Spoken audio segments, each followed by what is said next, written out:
Welcome back to Golden Rule Radio, a weekly summation of the precious metals markets. Each week we focus on what's happening in the markets related to the metals, as well as the news that helps move those markets. Today's April 12th, and there is so much going on, so much we could analyze. And I think just to stay focused for a little bit here, Robert, why don't we just start with the metals? There is so much going on, Tori. We could talk about Syria, North Korea, gold, stock market, bond market. What do you want to talk about? Let's start with gold. Well, gold is reacting to the geopolitical tensions, and it broke above the previous high that we talked about last week, and it's running into the 1270s, probably going to run up to 1300. Yeah, that 1300 is going to be a key resistance point just psychologically. Really, if you look at technically 1305 is a more significant pivot point. That was the pre-election price that we saw right before President Trump was elected. And then we saw the subsequent retracement in that metals price. But gold's up 2.2% over the week. Why haven't the white metals followed? It's a whole host of reasons. Take your pick. Well, I agree with you. And, to me, it really points to the fact that this gold price movement is really based on fear, geopolitical tensions, the market uncertainty. It's not about the economy, right? We tend to see the white metals do really well when the economic numbers are kind of dictating. It's certainly not a dollar event, right? We're not seeing the U.S. dollar have a significant proportional drop. Right. And so we see the dollar actually up a little bit, gold up a little bit, and that to me tells me people are looking for safety. Gold reacts to any uncertainty, and there's plenty of that in the world. The risk on trade that has been going on since post-election is starting to slow down, and yesterday's action was definitely a risk-off trade with bonds up strong and gold up strong. Yeah, that really speaks to your market uncertainty. I mean, we're seeing the Dow Industrials down, the transport's really down, off over 100 points today, or 1.2%, and that's married too to the VIX. I mean, this VIX volatility, which is the fear factor measure, if you will, up 20% in each of the last 2 days. And a week ago, we were at 11. Now we're at 16. Just showing you that tensions are building and that market uncertainty is showing up in all aspects of the markets right now. It looks like the S&P is range bound, and the March 27th low of 23.22 makes that critical support, 23.20. So a couple of things before we proceed much further. I really want to direct you to the McIlrath Weekly Commentary. Go listen to it from this week. They do a great job of summing up North Korea, Syria, the markets in general, why there's concern for tops in these markets and some of the sources of the uncertainty that we're discussing. So again, go back and listen to the McIlrath Weekly Commentary.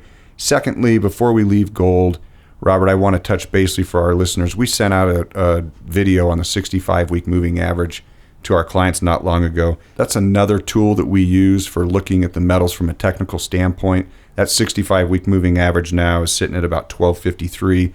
Good potential for that to be new support if we do break out above that 1300. And so we'll readdress that chart here today. With everyone talking about Syria and North Korea and Trump moving ships to North Korea, there's something that I think some people have missed, which is that China has ordered North Korean coal ships to go back to North Korea. We're going to post an article here, and that's significant because North Korea is a significant supplier of coal to China, especially for the type used for steel making, known as coking coal. This accomplishes the wanted increased pressure that we want on North Korea, and it also allows the U.S. coal industry a foot in the door for exporting to China. Yeah, it is big news. And in terms of North Korea, too, our president tweets yesterday, quote, North Korea is looking for trouble, unquote. So we now are spewing this stuff on Twitter, but, that's a shot across the bow. We could input almost any word in there. For North Korea, we could put in Hillary Clinton, we could put in Barack Obama, name it. So-and-so is looking for trouble. I wouldn't do that with Trump. I wouldn't either. And they're going to test him early and see what sort of response they get. And Medvedev says that we're on the brink of war with Russia because of our actions in Syria. And unless you haven't been following attention, that shouldn't really... Or paying attention, that shouldn't catch you by surprise. We've been on the brink of war with Russia since the Syrian tensions broke out years ago. Before we leave the topic of North Korea, it should be noted that China let North Korean coal ships sit there for a week and then told them to go back. Ouch. That's embarrassing.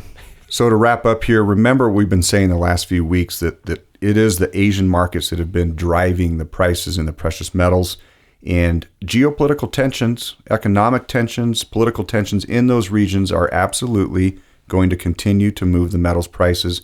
All eyes on Asia right now.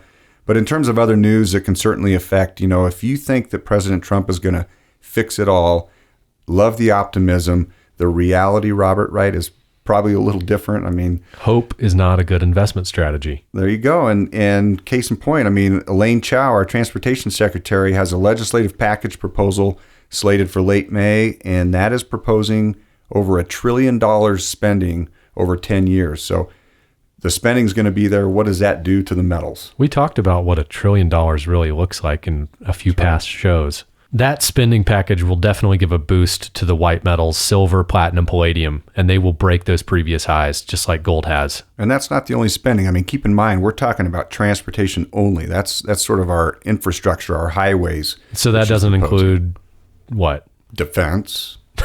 Yeah, to name one. So, which is obviously the topic of the day.